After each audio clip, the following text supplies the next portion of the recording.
Continuing on my series on small footprint antennas for beach operating, this one is one of my favourites. We'll just walk a bit closer, and it's a vertical antenna, no radials. I'll show you the small counterpoise in a moment, and it's probably about a 7 metre or so high pole, so it's a bit lighter than a 9 metre squid pole, and it is a off-centre fed dipole for 21 megahertz. So it would be about 7.5 meters end to end. This top bit would be about 6.5 and about 1 meter or so just for the tail counterpoise. And I'm using an antenna coupler. It's an L match described previously, and I can match it on all bands reasonably well from 7 through to 28 megahertz. Now, just because I've got a match doesn't necessarily mean its performance is great on all those bands. Given its length, it is very much a compromise on 7 megahertz. If you're more serious on 7 megahertz, you might add a center loading coil.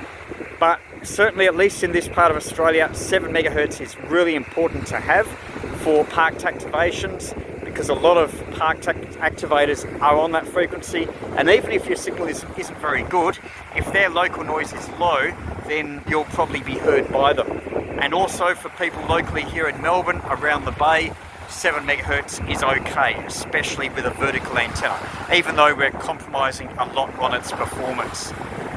If you wanted better performance, you'd go for something longer, like a full-size quarter wavelength, which is 10 meters tall, or even if you can go further, an inverted L would be great, but then you're having to think of having a point to tie it off, and that can be difficult. So if you want something that's absolutely super simple to erect and crick, you can put it up in a few minutes, then something like this does work quite well, at least for daytime operating, 7 through to 28 megahertz.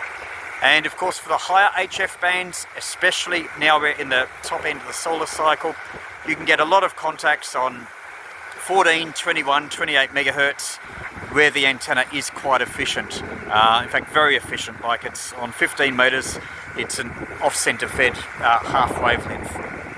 And you'll be able to get a lot of contacts, especially on FT8, maybe a bit on SSB and CW. But the thing is with this is that, especially as it also has 7 megahertz capabilities, if you want to activate a beach, have your 10 contacts, go away, activate another beach. Like for instance, there's another one that counts just down there. You might not be able to see the bridge, but we'll just zoom in. There's a bridge, there's another beach there. So it's only a short walk away.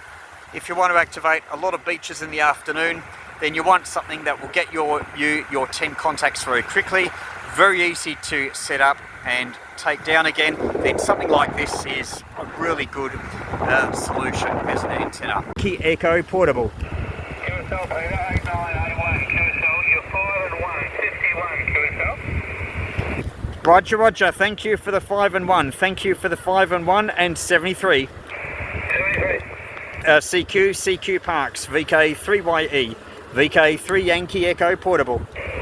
VK7 Echo Echo. At VK7 Delta Delta. Okay, we've got 2 VK7s, we'll take VK7 Echo Echo, 5 and 8 Jerry, 5 and 8 Jerry, over. Yeah, good day Peter, yeah.